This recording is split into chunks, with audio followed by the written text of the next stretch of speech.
देखो इसमें दिया है एक रेखाखंड ए बी पर, एक रेखाखंड ए बी कौन सी है, ए और बी, मतलब ये वाली जो रेखाखंड है इसकी बात हो रही है।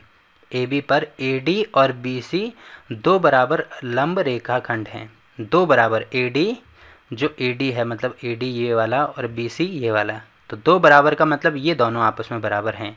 और लंब का मतलब जहाँ पे 90 डिग्री का कोण बनता है उसको बोलते हैं लंब।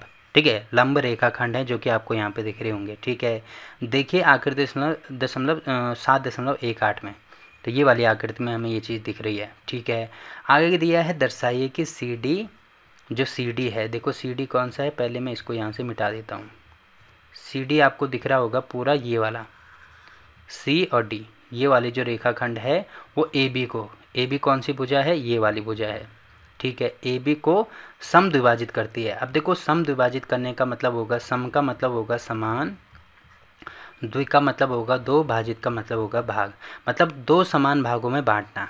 ठीक है, जो सी डी है वो ए बी को दो बराबर भागों में बांट रही है। इसका मतलब अगर पूरी ए बी अगर 10 सेंटीमीटर की है तो दो बराबर भागों का मतलब यहाँ से वो दो बराबर भागों में बांटेगी ना। तो टोटल अगर 10 सेंटीमीटर है तो यहाँ से नीचे ये 5 होना चाहिए और ये भी 5 होना चाहिए। कहने का मतलब ये है कि हमें ये शो करके दिखाना है कि ए बी बराबर नहीं, ए ओ बराबर होना चाहिए ए ओ बी के, ए ओ बराबर होना चाहिए ओ बी के, मतलब ये दोनों आपस में बराबर होनी चाहिए। अब देखो इनको हम कैसे शो करके दिखाएंगे। सबसे पहले मैं ये सारी चीज़ें यहाँ से मिटा देता हूँ। अब देखो सबसे पहले जो जो चीज़ें हमें यहाँ पे दी है ना वो चीज़ हम लिखेंगे। तो सबसे पहले यहाँ पे त्रिभुज, दो त्रिभुज दिए हैं। पहला त्रिभुज दिया है ए डी ओ, या ऐसे लिख सकते हैं ए ओ डी, कुछ भी लिख सकते हैं, त्रिभुज ए ओ डी। तथा दूसरा त्रिभुज कौन सा है, ये वाला त्रिभुज, तो इसको ऐसे लिख सकते हैं बी सी ओ। ठीक है, तो यहाँ पर मैं लिख देता हूँ बी सी ओ, या ओ इसमें पहले लिखा है तो बी ओ सी लिख दो, त्रिभुज बी ओ सी में। ठीक है, अब देखो यहाँ पे एक चीज़ आपको दिख रही होगी इन दोनों त्रिभुज में कि पहले तो ये जो कोण है, जो कोण ओ बी सी है, मतलब ये वाला जो कोण है वो इसके बराबर है। ठीक है, कोण ओ बी सी वो बराबर है कोण ओ ए डी के, कोण ओ ए डी के। अब क्यों बराबर है, क्योंकि ये दोनों आपस में क्या हैं, 90 डिग्री हैं, तो यहाँ पर लिख देना बराबर 90 डिग्री। ठीक है, तो पहले तो ये दोनों कोण आपस में बराबर होगी। उसके बाद जो भुजा बी सी है, ये वाली जो भुजा है वो बराबर है डी ए की या ए डी के, ये दोनों भुजाएं भी आपस में बराबर हैं। अब ये हमने कहाँ से लिखी है, देखो ये क्वेश्चन में भी हमें ये चीज़ दी है, तो यहाँ पे लिखेंगे ये क्वेश्चन में दिया है। ठीक है, क्योंकि इसमें दिया है ना कि ए डी और बी सी दो बराबर, ए डी और बी सी दो बराबर हैं, इसका मतलब ये आपस में बराबर होंगी। तो दो चीज़ें हमने यहाँ पे निकाल दी। अब आपको यहाँ पे दिख रहा होगा ये वाला जो कोण है, देखो एक रेखा इस प्रकार से बन रही है और वो एक दूसरे को प्रतिच्छेदित कर रही है। तो जैसे कहीं पे कोई त्रिभुज हम बनाते हैं इस प्रकार से, अब ये जो होता है ये होता है इसका शीर्ष, इसको बोलते हैं शीर्ष, मतलब जहाँ पे दो रेखाएं आपस में मिलती हैं उसको बोलेंगे शीर्ष। तो इसका मतलब यहाँ पे भी आपको दिख रहा होगा ये दो रेखाएं आपस में मिल रही हैं, तो इसको भी बोला जाएगा शीर्ष। ठीक है, अब ये वाला कोण और ये वाला कोण आपस में बराबर होते हैं, तो ये एक दूसरे के विपरीत है ना, तो इसको बोलते हैं शीर्षाभिमुख। ठीक है, विमुख का मतलब होगा विपरीत, तो ये कोण इसके विमुख यानी इसके पीछे बन रहा है या एक दूसरे के विपरीत बन रहे हैं, तो इनको बोला जाता है शीर्षाभिमुख कोण। ठीक है, तो यहाँ पर मैं लिख सकता हूँ कि जो कोण ए ओ डी है, ए ओ डी वो बराबर होगा कोण किसके, कोण बी ओ सी के, कोण बी ओ सी। ये आपको दिख रहा होगा कि ये इसके विमुख है, ये इसके शीर्षाभिमुख है, तो इसीलिए ये उस जो शीर्षाभिमुख कोण होते हैं वो हमेशा ही आपस में बराबर होते हैं, मतलब ये वाला कोण इसके बराबर होगा, ये वाला कोण इसके बराबर होगा, जो कि आपने छोटी कक्षाओं में पढ़ा होगा। तो इसका रीजन यहाँ पे लिख देना शीर्षाभिमुख कोण।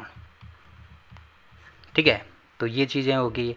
अब देखो आपको यहाँ पे दिख रहा होगा कि तीन चीज़ें हमने बराबर प्रूव करके दिखा दी, एक तो साइड, एक ये वाला एंगल और एक ये वाला क्या मतलब ये वाला एंगल और एक ये वाली साइड।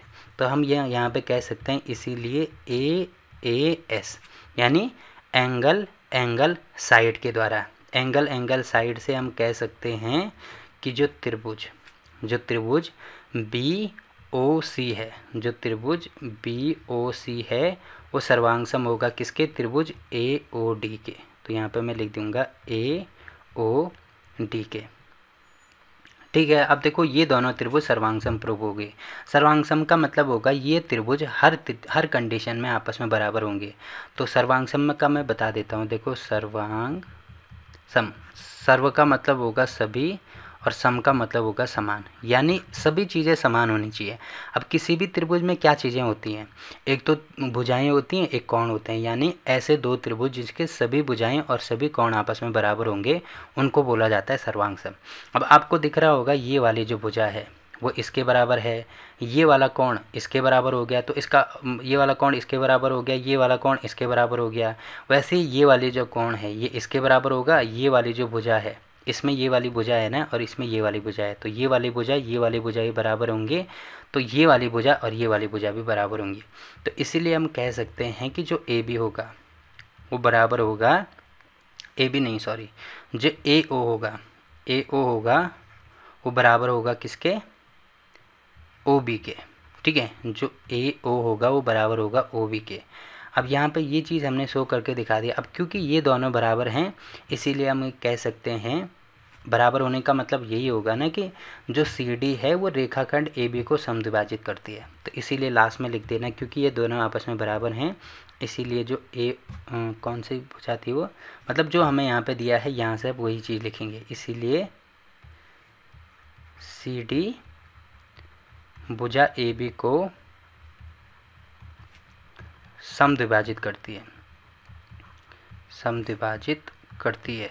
अब समद्विभाजित का मतलब मैंने अभी आपको बताया ना, सम का मतलब होगा समान, द्वि का मतलब होगा दो, भाजित का मतलब होगा भाग, मतलब दो बराबर भागों में बांटना। तो AO और OB दो आपस में बराबर हैं, तो इसका मतलब जो CD है, जो CD ये वाली जो भुजा है इसने ये पूरी इस भुजा को दो बराबर भागों में बांट दिया, पहला भाग यहाँ से लेकर यहाँ तक, दूसरा भाग यहाँ से लेकर यहाँ तक।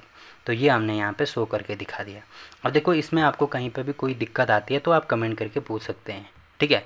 और क्लास 9 के सभी चैप्टर की वीडियो आपको नीचे डिस्क्रिप्शन में मिल जाएगी, तो वहाँ पे मैंने हर चैप्टर की अलग से प्लेलिस्ट बना रखी है। तो किसी भी चैप्टर में कोई सा भी क्वेश्चन आपके समझ में नहीं आ रहा है तो वहाँ पर जाके आप देख सकते हैं, ठीक।